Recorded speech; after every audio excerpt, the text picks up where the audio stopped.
So a lot of my friends have been vaccinated, but we haven't, even though the CDC says that we can hang out in person unmasked, we haven't quite like organized that first game night. I think everyone's still a little gun shy on that, but Yeah, I can feel everybody it coming. pods to like be concerned about. Like once your entire like whole pod of people is vaccinated, then your pod can hang out with other pods that are fully vaccinated without any like additional worry, I guess. So, Mm-hmm. I hmm. really appreciate that pod has become what we've been calling these groups of people because it just makes me picture a bunch of like very safety conscious like dolphins just trying to make sure that they don't get anybody sick. Like, That's so wholesome. I like it because it's like the manifestation of the found family trope because it's like, oh oh, yeah. you got your little pod, you know? It's like a fun way of saying friend group. Mhm. It almost makes me wonder if like post COVID world if we're still going to be calling like our closest friend group like the friends you would quarantine with like is that your pod still or once we're not quarantining anymore is it going to be like well this is just my friends like these this is my friends group. Yeah, are you always going to have some weird thing in the back of your mind of like, would I quarantine with this friend I just think in case next time, you know? it's gonna psychologically stick around, I think. I Yeah, think. I concur. I think I don't so know as what it's going well. to look like, but I know it's going to be up in there doing weird stuff for everybody. Hello, Mm. hello, Breckid. Thank you for letting us know you didn't have sound. I apparently forgot to configure the sound for this stream, but that is now fixed. It's been fixed for a little bit. And also, hi, Tree. I think it'll change the way, for sure, people house hunt and like apartment shop because I think a lot of people are like, oh, we're a couple, we don't need our own space, or they don't, I know I never thought that a home office was anything that I would need. And Mm-hmm. now every time, or like an outdoor space, if you live in the city, I think people are going to have that in the back of their mind for years. Like, if I had to quarantine, would this be an apartment that I could do it in? Yeah. Mm-hmm. Oh my gosh, I can't imagine some of the like shoebox apartments that I've seen in New York. How would you quarantine in that? How is that possible? I have to assume that the majority of those people were like, "Well, I'm moving out to the country. Bye."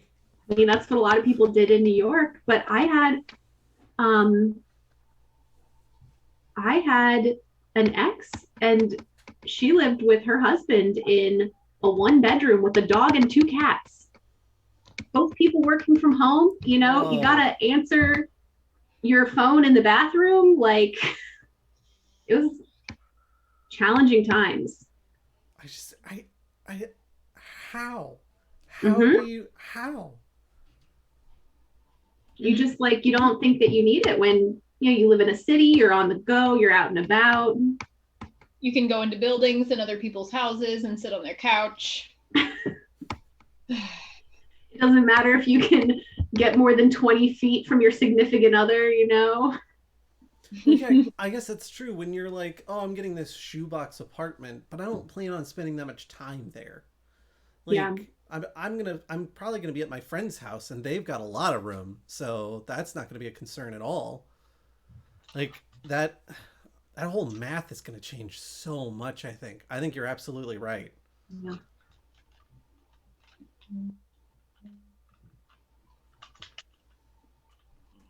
Absolutely wild. I think we've seen a lot of like people looking out for each other. I know in the G&G community in particular, anytime somebody was like, yeah, we had a potential COVID exposure, so, we're doing the like self quarantine thing for the next 2 weeks, and basically the only thing we're going out for is groceries. And every time something even in that vein came up, the whole community was like, well, if you need anything, like just let us know and we can do a grocery run for you. We can bring you soup. We can bring you a casserole. Like whatever you might need, as long as you're comfortable with us bringing it to you. And then we can bring it par cooked, and then you can pop it into the oven for the last little bit to make sure it's all like safe and sanitized. And like seeing communities come together like that for me was super encouraging, because it meant that everybody that we've brought kind of into this big like big group family dynamic, they're all willing to look out for each other, which I think is huge. I would have died probably without the people that I know helping me out in a couple different areas, because I'm just in my tiny little apartment and it's just me. So Yeah, I definitely agree. And I think even so, I didn't have sort of that like network per se, but definitely there was a lot of thought personally, and I think for other people, about how are my individual actions going to impact others. And like America's very individualistic, you know, I'm very much Yeah. like a don't tell me what to do, but you can't in this. It's like such a collective problem and a collective solution that we haven't really seen on this scale. And so I definitely think that that's going to have like an impact as far as bringing communities together, and then also just like changing how we think about people and our like what we owe other people. and the world and like our surroundings and yeah. I think it's 7:17, and I think that is a beautiful segue to jumping into starting to talk about Left Hand of Darkness, because you've got oh Lord, the names in this book were very difficult for me. It was Genli I, right? And Estraven was the person who was helping Genli out a lot, kind of throughout the book. Yeah, Right? he goes by a couple of, or he goes by a couple of different names. I think if we all agree on We could do Estraven, then that's good. We can do they. I think that there's a lot of, so all right, from the top, big confession time. I already put it in the announcement post. 2 out of 3 of your lovely hosts today did not manage to make it through the book.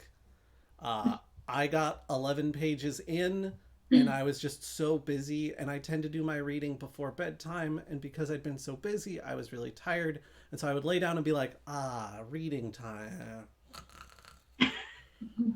And that is not a commentary on the quality of the book at all, because I was really fascinated and compelled by the book. I just kept sitting down and reading it and being so tired.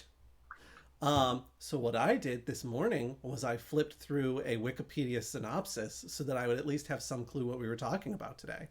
I think, Lauren, is it correct that you are the only one on stream who managed to get all the way through the entire book? I did. I finished it like 45 minutes ago. So it's fresh. I mean, I can respect that. I can respect the hell out of that. I've done that. I was like reading it on my lunch break. There's been a couple of streams where I'm like, all right, a stream is in an hour, so I'm going to lay down on the couch and I'm going to finish this bad boy up. Yep. I knew I wasn't going to make it for a while. My book is actually still conveniently located in Willow Lawn in Richmond, Virginia. So no. I knew for a while that I probably wasn't going to make it. And then like over the weekend, I never made it out there. And I was like, well. So I'm running on a very loose knowledge of the book. Sharon's running on an even looser knowledge of the book. Lauren, as always, we rely on you to be our expert, but in this case especially, I'll do my best. I like general impressions of the book. Wasn't my favorite. I didn't think it was like bad necessarily. I thought it was like well crafted and well written, but I think sometimes it felt like the author was like trying to make it difficult. Like I was reading it and I was like, oh, God. I remember I posted it on my Instagram story. I like highlighted one paragraph that I had to look up 3 words in one sentence, and I was just like, come on. Oh my gosh. So it felt like maybe unnecessarily challenging. So I get like late night reading, especially for the first half of the book. It was like kind of a slog. But then the second half hit and you were like, oh my God. And like, I definitely, it picked up after that. Are we going to talk about, can I just like say what happens or? Yeah. Please do. Yeah. Because I fully plan on reading the book still. I just didn't this time yet. Yeah. Genli gets sort of arrested and shipped off to like a workhouse, and it turns from like a sort of somewhat removed intellectual political machinations thing to an adventure and like much more intensely personal story. So Genli gets shipped in quarters like very reminiscent of I don't know, the trains to concentration camps type deal. So he gets shipped off with these undesirables in this civilization to a forced labor camp, and then Estraven breaks in, pretends to be a guard, and they go on this trek across the frozen ice in the dead of winter for like something like 60 or 70 days they spend together trekking across the ice, and they like slowly come to trust each other and view each other as humans, and Genli for the first time actually views like a Genthian, right? Is that I think a Gethian? Gethnian or Genthian? I don't know. I have a touch of the dyslexia, so things get mixed up in my head sometimes. I'm pulling it up now. But sees them like truly as like I don't know, neither man nor woman, and like as a person, and it was really interesting. I don't know if they could have just, if it could have just been that second half, maybe I think it would have been a page turner. That'll fit into your theory of like every book could be at least 50 pages shorter. That was a wild exaggeration on my part, but I mean, I believe like a little bit of it. Was it though? I think so. One of the things when I was looking up sort of about this book and about, I don't know, the reception of it and stuff, it turns out that Ursula K. Le Guin's parents were anthropologists, and that immediately like rang so true, because you really get quite the cultural study of these aliens. But throughout the book, she doesn't refer to them necessarily as aliens. She refers to Genli as the alien and them as humans or people. But anyway, like all parts of their society are analyzed from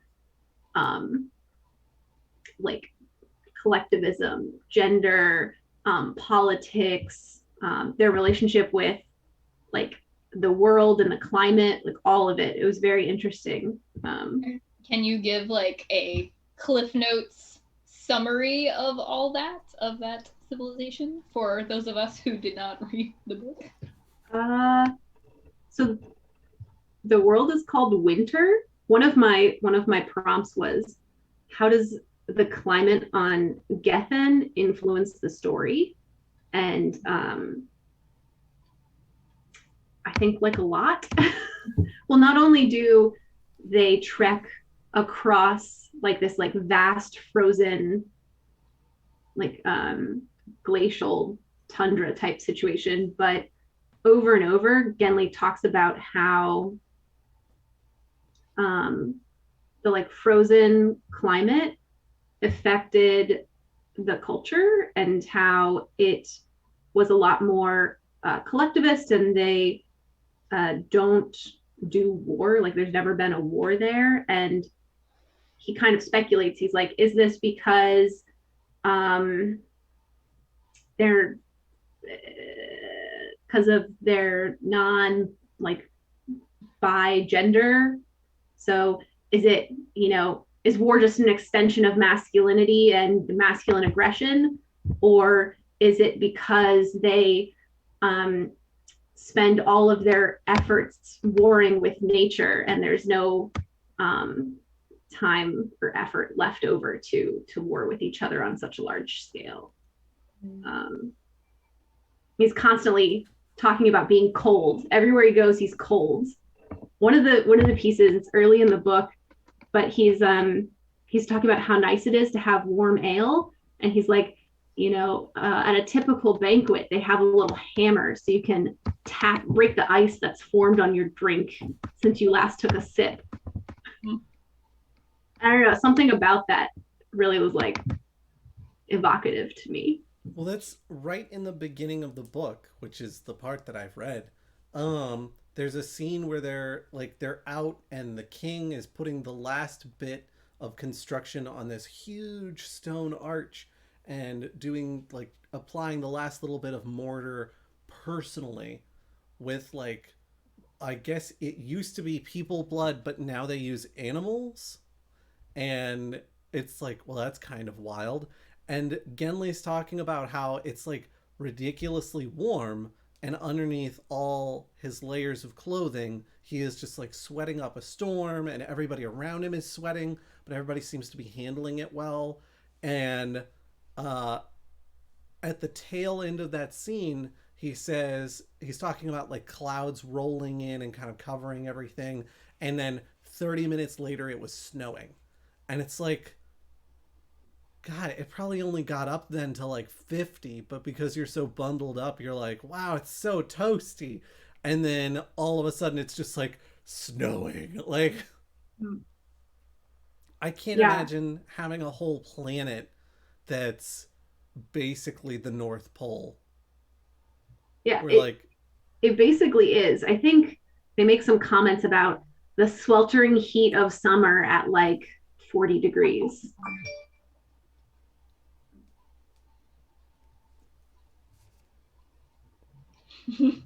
I mean, I don't know. If you're dressed like an Inuit the whole time, then 40 degrees probably is pretty warm. And then the rest of the time, you're just I need these 12 layers so I can stay warm. And they're genetically evolved or whatever to maybe they're adapted to the cold. So Genli is always freezing, but they're yes, it's fine. Just break the ice off your drink. It's fine. I mean, they still suffer in winter, but it's different. Though it was never quite cataloged, but when Genli and Estraven share a tent for those 3 months, they have to split the heating of the tent so neither one of them is comfortable. Because Estraven would be sweltering while Genli is comfortable, and Genli is cold while Estraven is comfortable. That's interesting. I mean, I've had to set the AC in an office before. I understand that feeling. I tell you, the temperature at which I am the most comfortable is apparently a smidge on the warm side for a fair few people, but a smidge on the cold side for even more. And so it was to try and make everybody as happy as possible, I basically set the temperature where no one was going to be their perfect level of happiness. Because the people who were too cold previously were well, it's not as warm as I like it, but I at least don't have to wear a blanket in the office. The people who liked it a little bit cooler were I am actively sweating all the time. And it's look, man, everyone's going to suffer just a little bit, and that's how we're going to do this, and it's going to be okay. What a nice outlook on how you should live as a collective group. I would I would rather everybody suffer a little bit than a few people suffer a lot. That's what I'm saying. Breckett says there was a link made in universe in one of the reports between the climate and the relatively slow pace of technology and government progress. I think that makes a lot of sense because if it's frigid cold all the time, it's difficult to do a lot of the stuff that you would see like Earthlings doing in the same kinds of time periods. And not least of which, I suspect that a lot of their stuff was very indoors because there's large parts of the winter that they can't be outdoors, right? Yeah, I think the argument was when you're surviving on by such a small margin, um, it disincentivizes like high risk situations. So, if you have to invest a lot of time and resources into this invention, you can't really do that if you're barely scraping by for the past like 1,000 years. Yeah, that makes sense.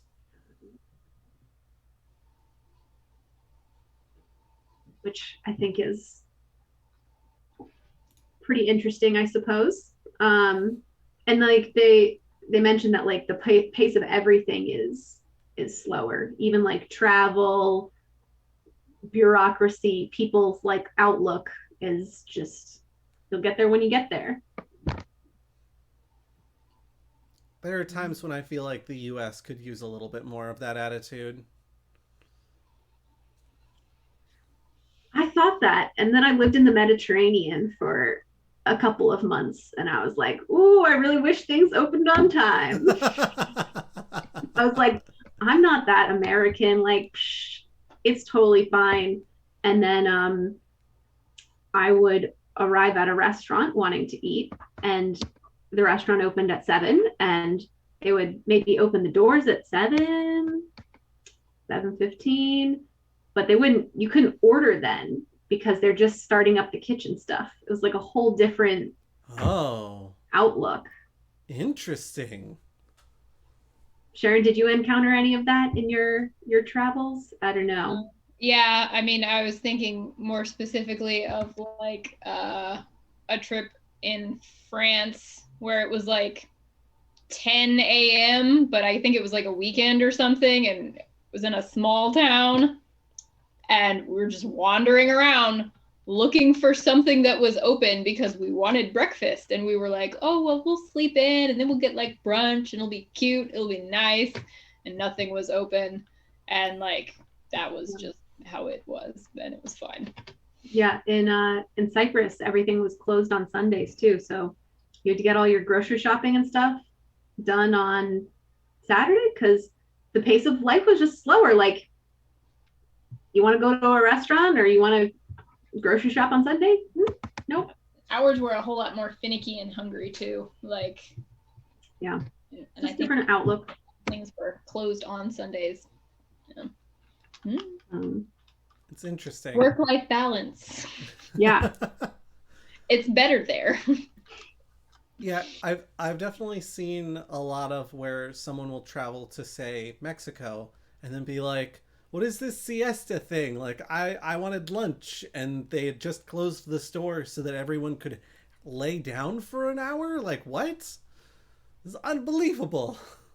Yeah, and I think in this book, like, you very much get the outsider like perspective. I mean, it switches perspectives between Genly and Estraven, but Genly is always kind of like trying to get used to the culture and how people interact. And then every time he thinks he's gotten it right, he like trips up again. And he keeps like trying to put interactions and put people into like boxes, like male and female, or ally and enemy, or this person is being truthful and this person is lying, and it just doesn't work. As they say, cultural competency can never be truly achieved. It's just a journey that you will continue to trip over for the rest of your life. So there you go. I think there's also something to be said for, and I think that's part of what makes this book as much of a classic as it is, is that there's never truly in life a binary. You're not 100% masculine or 100% feminine. You're not 100% good or 100% evil. Like it's all shades of things, and it's going to always be shades of things. That'll never not be the case. And so the sooner you get used to the idea that if you try to put something in a very compact, tight little box, and that's, well, this is how it works, that you're going to get completely lost. Like, the sooner you get used to that concept, the easier time you're going to have navigating social situations, for instance. Yeah. That reminds me of I'm gonna go off on a side tangent here. That reminds me of a part in the Once in Future King where they get turned into ants, and it's like the way that ant communication works is it's just like two words, and one is done and the other is like not done. And so like that was applied across the board for everything. Like if they run into an enemy ant, it's like not done, fight, bad. Food or not food, like done, this is good food, or not done, don't eat. And that was just very interesting.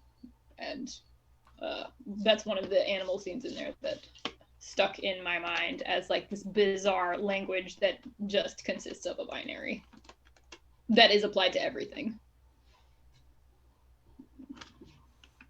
But even in that, I think it illustrates really nicely how you can't have a lot of complex thoughts. There's no nuance at all. There's which no is why nuance. it was like so scary. It was like a very like creepy scene because like they were stuck in that mindset and like not able to do any sort of like creative thinking or innovate anything. And yeah, so it was left an impression. Breckett says, yeah, Carhide is starting to become centralized in the book because they've gotten past the point where one shortage or bad year would cripple them. Mm-hmm. Which is huge for a culture that is living on as little as the societies of winter are. Because usually it's like one bad season and it's like, well, I guess like some people are going to starve. Oh no. That's how things are here. And they even sort of allude to this in like the ultimate crimes of like in those cultures being theft. So there's not enough resources to go around. Like one of the ultimate like betrayals is theft, like almost as much as killing, because in stealing you are essentially killing. And then they make a big deal of it and mention it several times that suicide is also one of the big things because it's a collectivist society, and so your value isn't just yours, it's the value of the community. Yeah. So because you're a part of that community and it needs you to survive, which is interesting later in the book. But I'm curious what people thought of Genly and Estreven's relationship. Contentious, it like grows. I know I picked out like a passage that I thought was good that I can read if you want, but please do, since Sharon and I can't have strong opinions on this. You want to see what a monster I am? Look, I dog-eared my copy. Well, I accept you for who you are, Lauren. I do that too. Which of your two copies did you dog-ear? Exactly. The other one's Christine. So this is in like a really emotional scene at a very challenging part of their trek through the wilderness. I'm very bad at reading text, but we'll see. It's from Genli's point of view. And I saw then again, and for good, what I had always been afraid to see and had pretended not to see in him, that he was a woman as well as a man. Any need to explain the sources of that fear vanished with the fear that I was left, what I was left with was at last acceptance of him as he was. Until then, I had rejected him, refused him his own reality. He had been quite right to say that he, the only person on Gethin who trusted me, was the only Gethenian I distrusted. For he was the only one who had entirely accepted me as a human being, who had liked me personally and given me entire personal loyalty, and who therefore had demanded of me an equal degree of recognition, of acceptance. I had not been willing to give it. I had been afraid to give it. I had not wanted to give my trust, my friendship, to a man who was a woman who was a man. Anyway, so he like finally accepts Estroven for who he is, and it's really like personal, and he finally like sees like the people of Gethin as like who they are. It was I don't know, it really jumped out at me, both for sort of like the recognition of sort of a sexual identity, as well as this like again a paradox of like the person that trusted him he didn't trust, and putting people in like opposing forces. And it finally breaks down, and in some of the discussion questions I was looking up, they cast their relationship as almost a love story, which I don't know that I would go that far, but it's certainly intimate. Anyway. Yeah. The oh, go ahead, Lauren or Sharon. I was gonna say, unless there was something in chat about that, I think that's a good segue to one of the other questions that you found, Lauren, just about whether or not the story holds up as revolutionary today, like it was revolutionary for 1968 for its treatment of gender and sexuality, but looking at it today, how did it do? I don't know. I think it points out a lot of, I don't know that it answers any questions, but I think it brings up a lot of like really valuable questions that I feel like we're grappling with right now, gender wise. Like at one point, in fact, I think sort of right in that passage that I read, Estroven asks Genli to describe a woman to him. Like, what is that? What is a woman? And Genli sort of agonizes over that description. He has a hard time pinning it down, and what makes a woman different from a man, and like other than the physical like sex differences, he's kind of left with like, I don't understand what being a woman is like. I can tell you the differences in our society. I can tell you physical differences, but he even says at one point like they are more alien to me than you are, because you're at least like in his mind he's like, you know, Estroven is like half a man, and so which I thought was very ridiculous. But I don't know. I think it's a lot of the questions we're grappling with. I don't think the book like answers any of those about like what gender is and what it means, but I think it certainly brings up the question of like, what would a society look like stripped of sort of the gender dichotomy. I don't know. I thought it was pretty interesting for the 60s. I haven't read a lot of, I'll be honest, I haven't read a lot of classic sci-fi, but it rings pretty relevant, I think.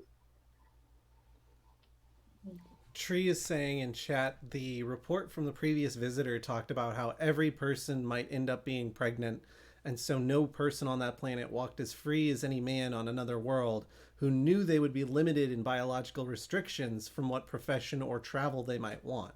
Mm-hmm.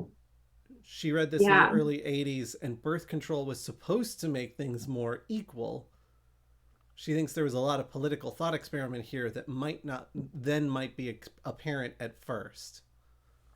Yeah. I loved that bit. It's a good About, line. yeah. Uh, the and then when Genly reflects on the burdens bared by women in like Earth or Terran society, it's a pretty stark difference. Um, yeah, pretty cool. Especially, I know Sharon, you mentioned like the time period. So 60s, you're getting a lot of like the EEOC and some equal rights stuff when it comes to like hiring and women in the workforce, and then the moon landing, which I looked up, and that was the same year this was published. And I think both of those things were really pretty interesting. But yeah, I liked the gender stuff in this. So I asked some deeper questions than other sci-fi I had read. Tree also pointed out that one point she thought was important was the contrast between the two nations. One seems to be so open, but everything's buried in undertones. The other seems so structured and restricted, but in effect, it's way more open than the other one, which is shipping people to work camps and having propaganda radio. Yeah, I wasn't quite sure. I'm going to be honest, I wasn't quite sure what to make of that, other than these are two very different government structures. I feel like you could probably gesture at real world countries and be like, I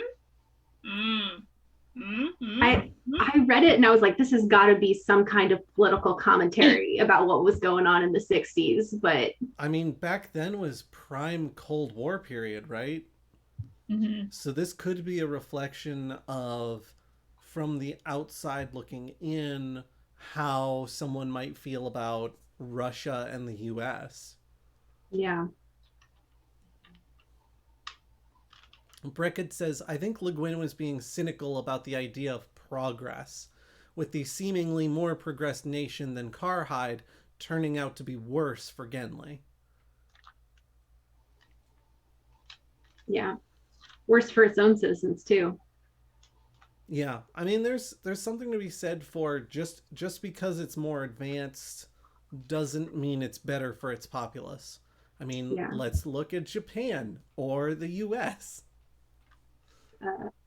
It definitely seemed like a analogy to like communism, especially with the like, there's a job for everyone, and if you don't have a job, we'll find one for you, and if you're a drain on society, we'll ship you off to like a labor camp in a figurative Siberia. Yeah. So yeah, but I'm sure there's like more layers there that I'm not picking up on. I mean, probably. I feel like you would almost have to be a historian to pick up all the layers that are being laid down there.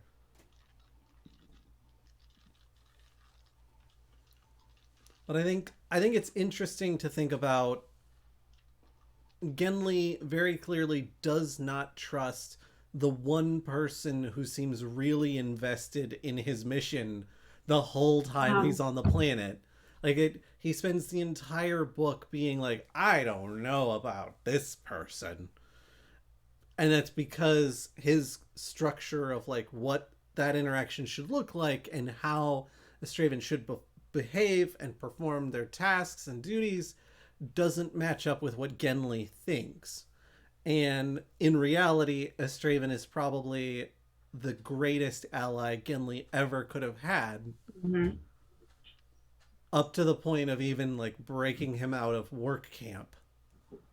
Yeah, it felt almost like a little bit Shakespearean, like the one person who was sort of on his side and believed in his mission was the one person he like refused to trust. And yeah, but then there was like this whole like redeeming arc and then a dramatic loss, and it's like it definitely felt Shakespearean in a good way. It is wild to think that something this complex and advanced, as far as like, there was not a ton of space-based sci-fi before this to build off of, to be like, oh yeah, aliens and different like societies and all of this. And so Ursula largely built all of this off of her understanding of Earth societies through anthropological study from her parents. And so to be able to build something so alien to humans while simultaneously keeping it relatable, I thought that was pretty impressive overall. Because Yeah, like even, the deep dive into what an alien culture might look like, yeah, and how first contact would be received as well. I thought was very interesting. it was kind of, from the synopsis, I was like, oh, I love this twist where Genli gets refused by the king in Karhide and goes to, oh boy, what's the name of the other nation? Started with an O. It's like Orogian or something. Yeah. Oh my lord. Well, goes to the other nation to be like, well, would you be interested in joining our alliance of planets?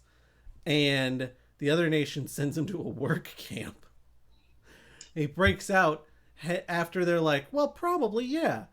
He breaks out, makes it all the way back over to Karhide, and Estraven's like, well, if you tell them that this other nation was on board, Karhide not only is going to want to be on board, they're going to want to be first. Yeah. I was just like, oh my God, this is what would happen. Like, first, like, if there's like one, I don't know, alien first contact, like, the first thing would be like, probably shush it up. And then if they went to another country and were like, oh, we're going to do a deal with this other country, like, like, the US would be like, wait, actually, we want to do it and we want to do it first. Sorry about trying to kill you before. I mean, it's not even like the. I think basically any of the superpowers of Earth right now would have that same interaction where they're like, I don't know that, but then Yeah. And then the, that envoy goes to someone they consider to be a peer, a rival, if you will, and then they come back and they're like, well, your rival said they were all aboard. Well, I no. You don't want to hang out with those people. Those people aren't cool. We're cool. We should really be like top of the list for you guys. yeah. And he goes to the rival whatever government, and they're like, this is a trick. And he's like, look at my tech, look at my, I'm an alien, you can see that I'm an alien. And they're like, I don't know, it sounds like a trick to us. This is like a plot from the other government. And he's like, look at, I have alien technology, you can inspect me, I'm an alien. And they're like, nope. Like, that, I think, is so accurate for how things would go down if an envoy landed on Earth. It's very upsetting to think that that's precisely what we would do. Yeah.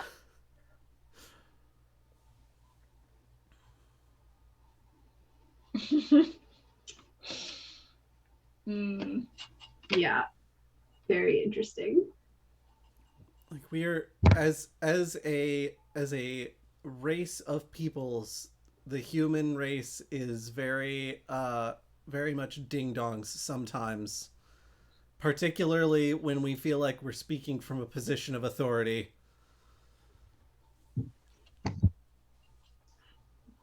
It makes me think of this sci-fi, this absolutely bonkers sci-fi. I've probably mentioned it on here before. This totally bonkers sci-fi book I read called Space Opera, where an alien comes to Earth and is like, "Hey, we see that you're exploring your solar system. We're here to decide if you're going to be allowed to enter our galactic federation. Um, but we think that humans are, most of the people think humans are garbage because crimes. Um, but you also have all these other cool cultural things and like not crimes. So you're going to enter our American Idol contest, and your fate's going to be decided by song." And it spends a lot of time agonizing over whether humans are innately good or innately bad. It's funny. Now you've got me wondering if Rick and Morty came up with that uniquely, or if they read that book and they were like, "This is a really good plot idea." Yeah, no, it is very similar to that plot, except and they would like all of Earth and humanity would be destroyed if they lost the song contest. It was very reminiscent of Douglas Adams. I don't know, it came out in 2018. I don't know when that Rick and Morty thing came out. Now you've got me wondering. Where are any of my browsers? There they are. Okay. This is the book, by the way. Space it's beautiful. Look at that disco ball. I love it. Very, very shiny. I love it.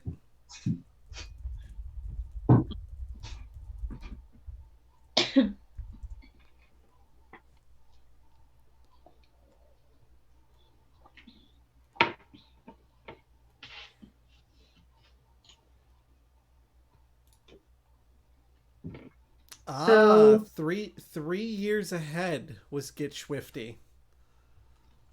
So it's possible that the sci-fi book was ripping off Rick and Morty. Wow. Wow. Oh man, it all comes back around, doesn't it? Yeah, that's wild. It's about a washed out glam rocker who gets selected by the aliens as the person to represent all of humanity. I love this. It's bananas. I Anyway, love this so much. So Left Hand of Darkness. It's interesting to me to think of here is this society which clearly could take a lot of advantage out of an alliance from people off planet, because you have to think basically anywhere else is going to be incredibly resource rich by comparison, specifically for things like food.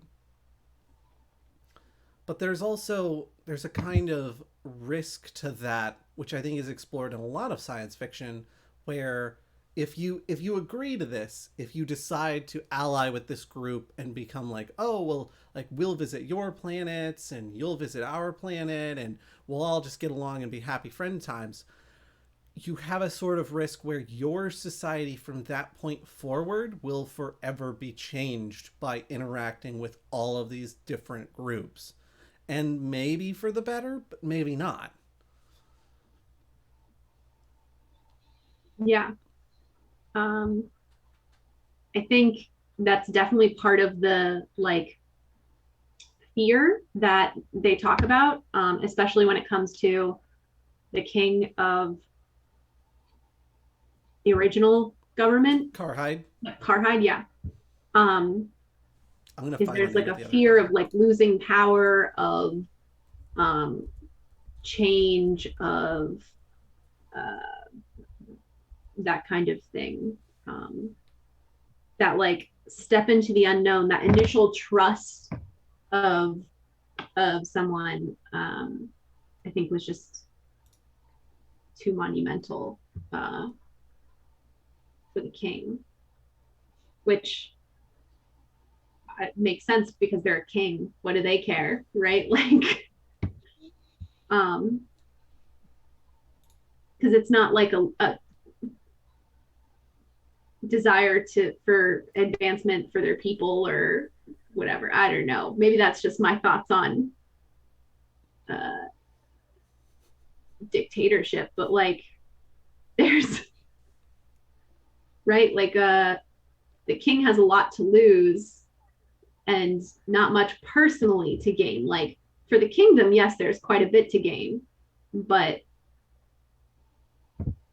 I think it's only the like personal honor and like one-upmanship that finally convinces him to take that leap of faith.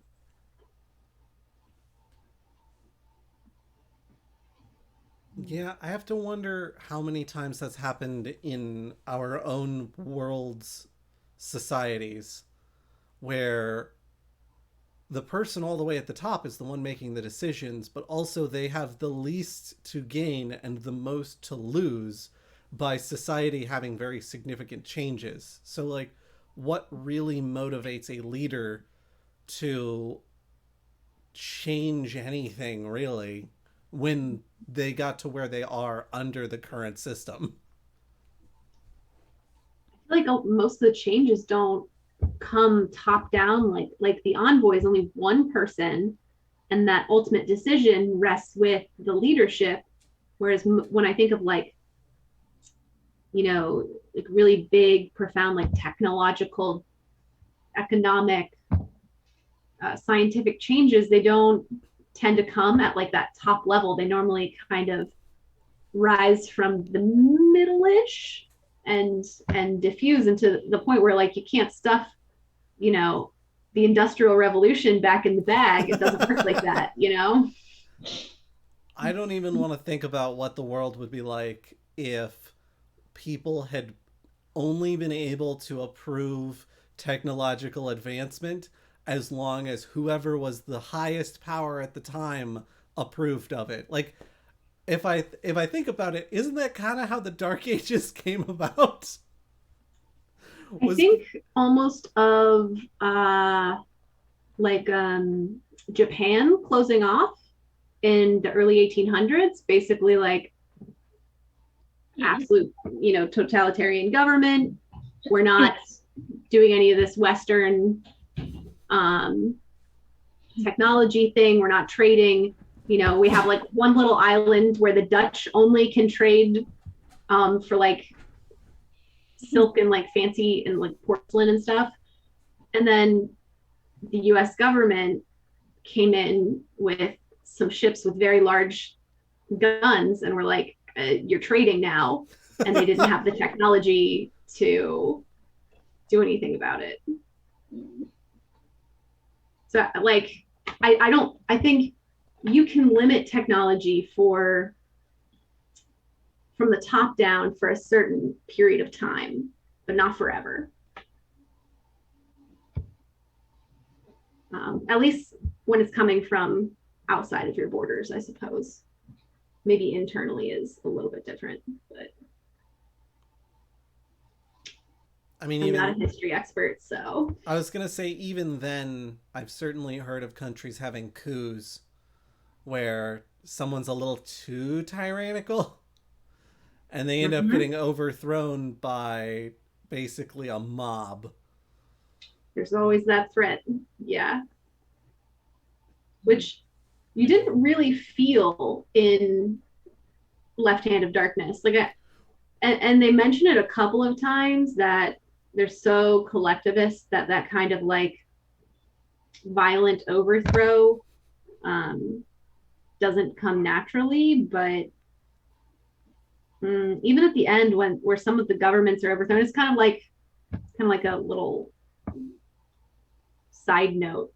We're like, oh yeah, and then some other a different faction came into power, but there was never any indication that like there might be an uprising or that people would band together and overthrow the government or anything like that. It didn't seem proposed as if something that was possible. But they mentioned like us. I guess that would fall under because it's like war, right? Which they don't do. Assassinations, yes, but like that kind of like war overthrow, not so much. Those are all the questions that King Arthur is thinking about and being very sad about in his old age towards the end of Once and Future King. Like, might equals right, and how he, built Camelot, and but he was doing that so that he could establish a better society that didn't have that, but that's how he got, poor King Arthur. I haven't read much like Arthurian stuff. Once and Future King is great. I think I have read Once and Future King and The Mists of Avalon, I think. So maybe I have read a couple. I saw on Tor, because I'm a nerd that like subscribes to Tor's newsletter, that there's they have an article titled all Arthurian whatever like content works are essentially fan fiction. And I think it was like an analysis of like the Arthurian legend through time or whatever. But I subscribe to that. I thought it was very funny. I can post it in the book chat, I guess, because I like the concept of fan fiction, and it applied to high literature makes me smile. It's what it is.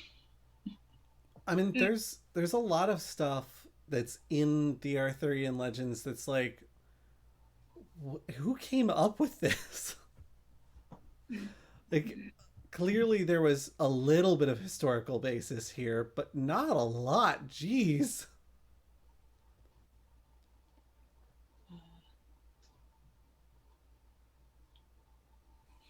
I need to revisit my medieval shelf over there.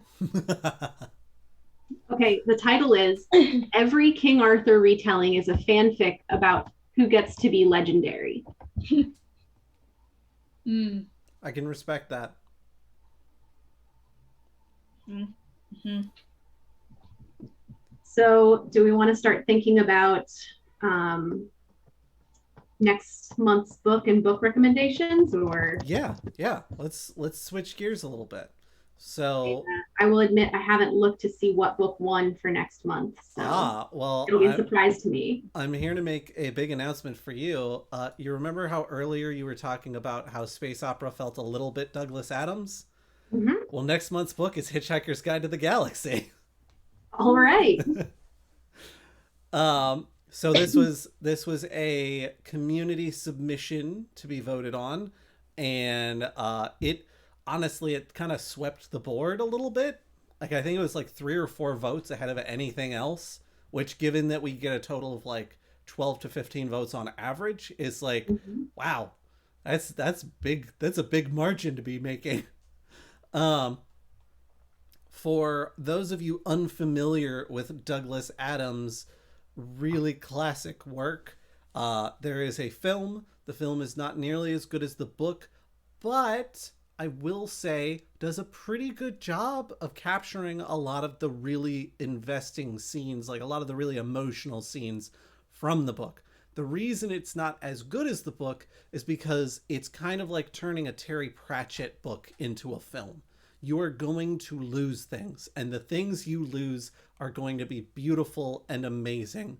Like, there's an entire scene where you are inside the mind of a whale that is falling from the sky, and you're getting to think about whale things as you're falling from the sky.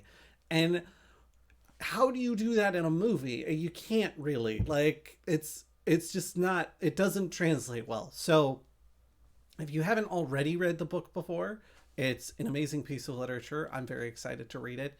I have read it, and not that long ago at that. So what I might do, because I am a bold and daring sort like that, is I might try to get through The Left Hand of Darkness before starting Hitchhiker's Guide to the Galaxy and see how I do. But I think that's going to also involve me reading at times when I'm not going to bed. Maybe what I'll do is Hitchhiker's Guide is my before bed book, and Left Hand of Darkness is like my during the day I have some time to read book. And then hopefully I'm I won't excited. have... I haven't read it in a couple of years. It's been a little bit since I read it as well. I'm sure I'm missing details.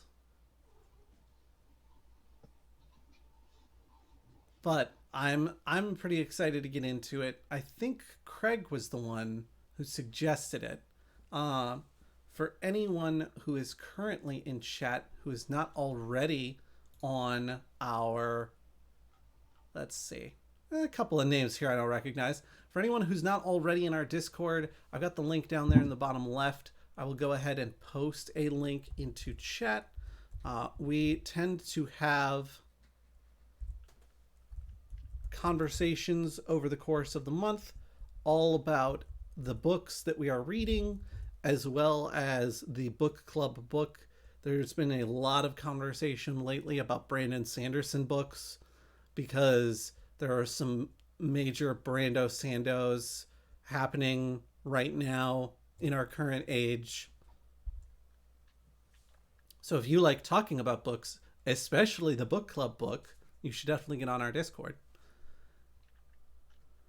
So let's start thinking about what we want to read next month, post Hitchhiker's Guide to the Galaxy conversation.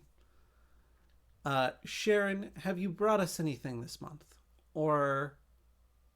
Well, I didn't really come prepared, and I think I've thrown it out there before, but I'll throw out Once and Future King just because it's great and I love it.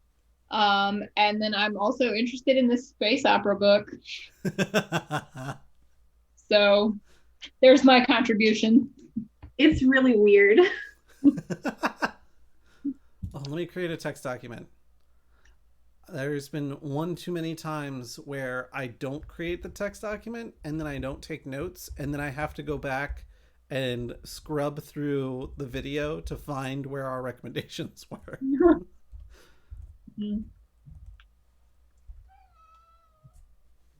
Is that so? I have cat fussing.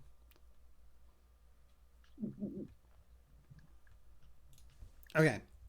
Who is the author of Once and Future King? Oh no. If you don't remember, that's fine. I'll look it up. It's right over here. Hold on.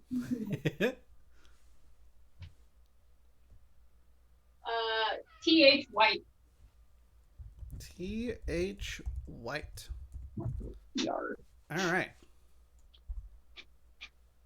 It's so good. I'm going to bring back a suggestion I have made before, simply because it continues to sit on my shelf and it continues to stare at me, and I continue to want to read it, but I have yet to make the time to be able to read even the book club book sometimes, much less books beyond my book club book. So I am going to suggest Robin Hobb's Assassin's Apprentice.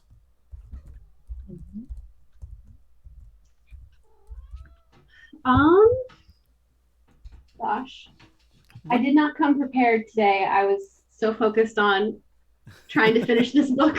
I didn't give any thought. You're totally okay. I'm going to throw out Ancillary Justice. Ooh. Hugo and Nebula Award winner.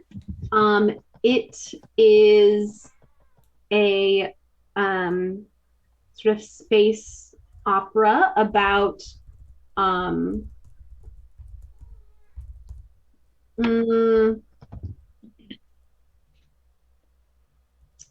imperialism,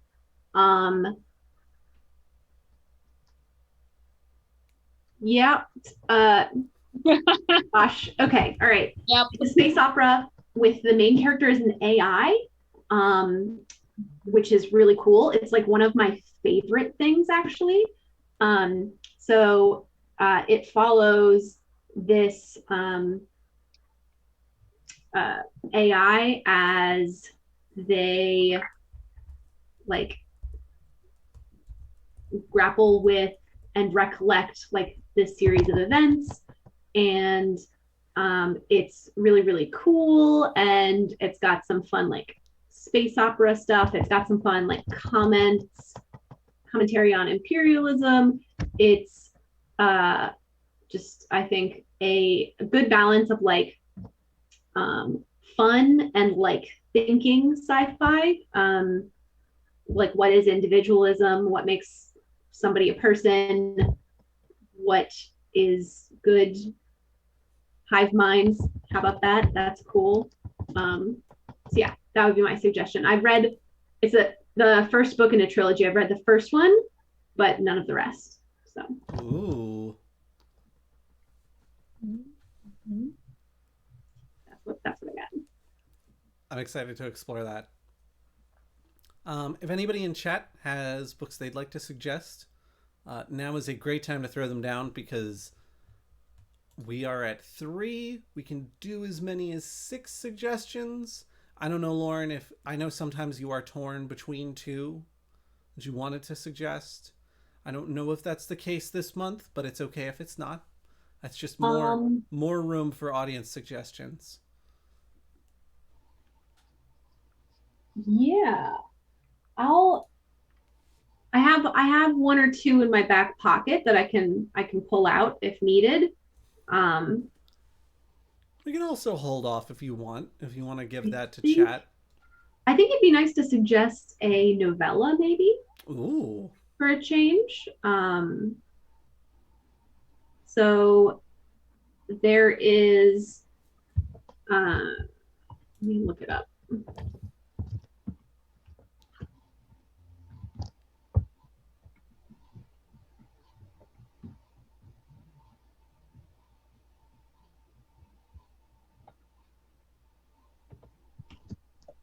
Pulling up my Goodreads.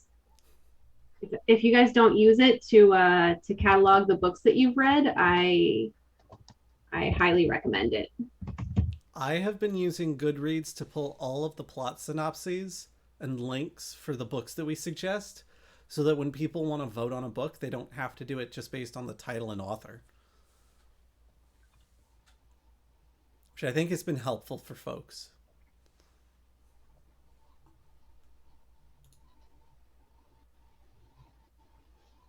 All right, so should I pick the novella that I've read or the one that I haven't read? Totally up to you. Totally up to you. I'll do the one I haven't read. It's called The Empress of Salt and Fortune. It's really short though. Maybe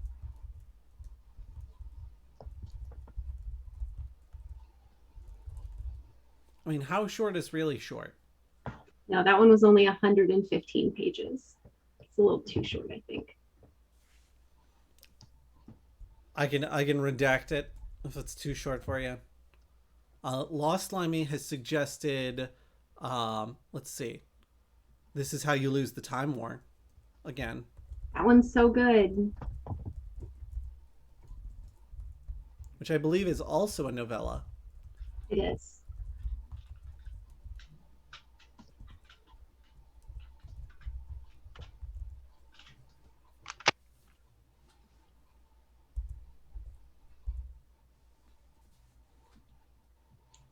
That one has been on my to-read list for a while as well. That was one of my favorite novellas from last year.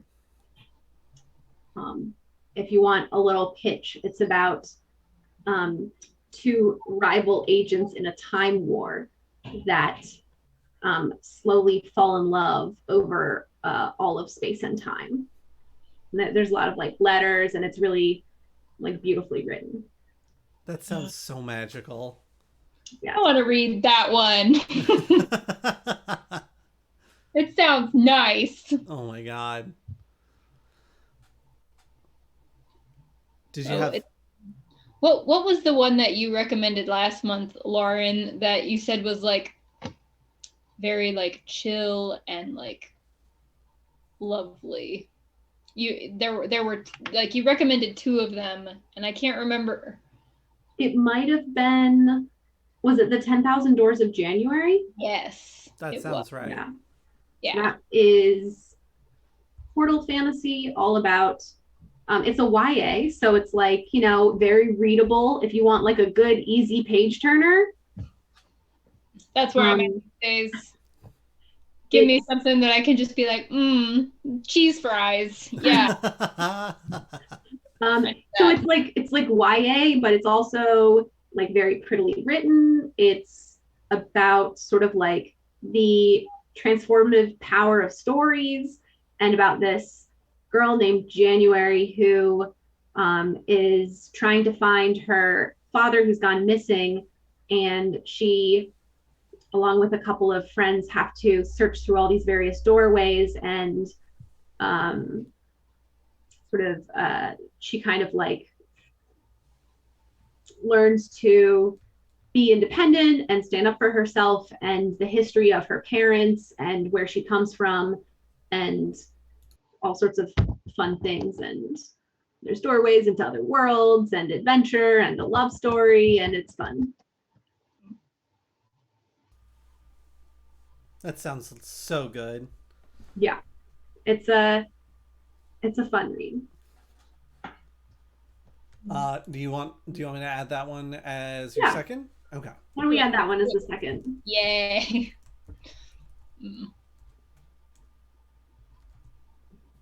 I've added it. Lost Limey says, I'm currently reading The Calculating Stars by Mary Robinette Kowal, which is really good so far, but I want to finish it before I suggest it. Yeah. That one's been on my radar, but I haven't read it yet. Tor did an ebook giveaway, so I own it. Oh wow. Yeah, they actually, not to be like endorsing other whatever, but they do a monthly book club type deal where they give away like an ebook that you can download for free. That's awesome. A lot of times it'll be like in link to like a promotion, like if the second book is out, they might give the first one away, and you can like, you have like a couple of days to go onto their website and download it, and you can like email it to your Kindle or whatever. So it's pretty cool. I've gotten a handful of books that way. That's fantastic. All right. You're on a budget. We have one book slot left, but what I might do is I might leave that to book club chat on the Discord. So whoever wants that final slot, give it to me on the Discord a little later on. I will put together, I put together and scheduled the previous book poll post, which is why it came out on time, is because I made it the same night as book club. So if I do that again, then this one will come out on time too. And then maybe that can become like a policy going forward where I schedule these posts because I know that they're coming up. And that could be good. It could be very good. Does anyone have any final thoughts before we get into plugging ourselves? Talking all about the cool stuff we do that's not book club. I got nothing. All right, Lauren, if you would be so kind as to lead us off with your plugs. Sure. I only ever really have one plug, which is for myself. I write about books, mostly sci-fi, fantasy, and romance from sort of a queer feminist perspective. And I write about all of that on Instagram at Feminist Reading List. You can follow me and find out what books I'm reading. Are you still reading a lot of manga? Oh my gosh. Don't even talk to me about My Hero Academia. It's been my like absolute obsession. It's a really good series. I don't know exactly how the manga is. I've only watched the anime, but the anime is so good that I have to imagine the manga is great. It's fantastic. And the new season's coming out on Saturday. Very it's exciting. It's going to be so hype. I'm so excited. I have a whole night planned around it. I picked up 3 new volumes from the bookstore, And the guy at the bookstore was like, "Are you excited for the new season?" And I was like, "Oh my God, I'm so excited for the new season." Oh my god. I think I need to catch up. I think I'm actually behind. You Uh, have a little while. I got a little time. Sharon, what would you like to plug tonight? Well, I'll second Lauren's plug. Just like your Instagram brings me such joy. It does. The stories, they're so good. But also, Goblins and Growlers just came out with their second OPD compendium collection book, which you can get at Alpha Comics and Games. Or I think we're selling online somewhere, or we will be soon. So lots of adventures in a book written by these folks and illustrated by me and by Liz of Feral Fox. So that's exciting to see, and it's in color. It's really cool looking. I'm actually going to show it to you because I forgot I've got one. Brandon made it look like a cool old, Oh my gosh, it looks so vintage. Right? Isn't it cool? It's so nice. That looks amazing. Yeah, it's good. Mm-hmm.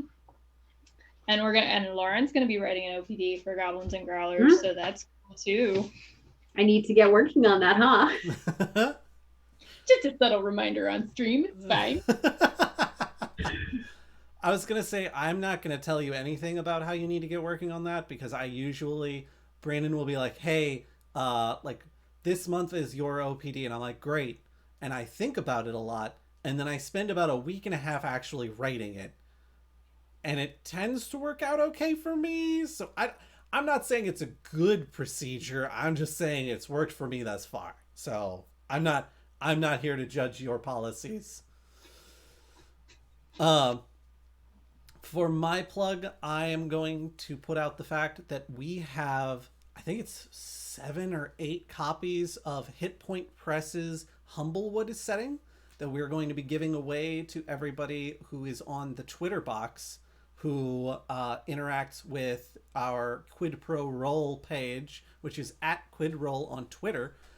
We're looking for people to at least listen to a couple of episodes, talk about why you like it, tag a couple of people who you think might also like it, and then that enters you in the raffle for one of those copies of the book. So if you're not already on that raffle, then you should probably head on over to Twitter, check it out, and get yourself entered. We don't care if you have like 1 million followers or not, because we're looking to spread the love and also to give away cool books. I don't know, Sharon, if you've seen the Humblewood setting books at all. They are very pretty, and there's like playable character like owlkin and bearkin. Cool. It's ah ah it's so cute and I love it, and I'm so excited to be giving away copies. So what we're waiting for is we're going to hit 200,000 downloads. Oh, we lost No. Sharon. Made it all the way through the stream, just the last little bit. It was too cute. It broke her. We're celebrating getting to 200,000 episodes. We're also coming up to our 100th campaign episode release. So all of those things are very exciting for us. And at the point that we hit 200,000 downloads, we are going to then begin giving away the copies. So if you're not in the raffle already, get on over to Twitter, become a part of the raffle. We're very excited. Hopefully y'all are very excited as well. Check out Hit Point Press's The Humblewood setting because it's a super cool book and you might be able to get one for free. That's all I got. You got anything, Lauren? No. I think you guys both covered it really well. All right, folks. Well, we will be back next month. I looked at a calendar before we did this. I swear, I just don't remember what it said. I believe it was the 20th. Does that sound right? of April. Yeah, it's the 20th of April is going to be our next book club meeting. 7 p.m. as per usual, or a couple of minutes after, given, who I am as a person and how I tend to run things. Hopefully it's not an issue for anybody else. It's not a situation like in the Mediterranean where you really wanted book club and you got there at 7 and book club wasn't open yet and you had to wait. All right. I hope everybody had a good night, and we will see you in book club chat on the Discord and on the next book club. Take care, y'all.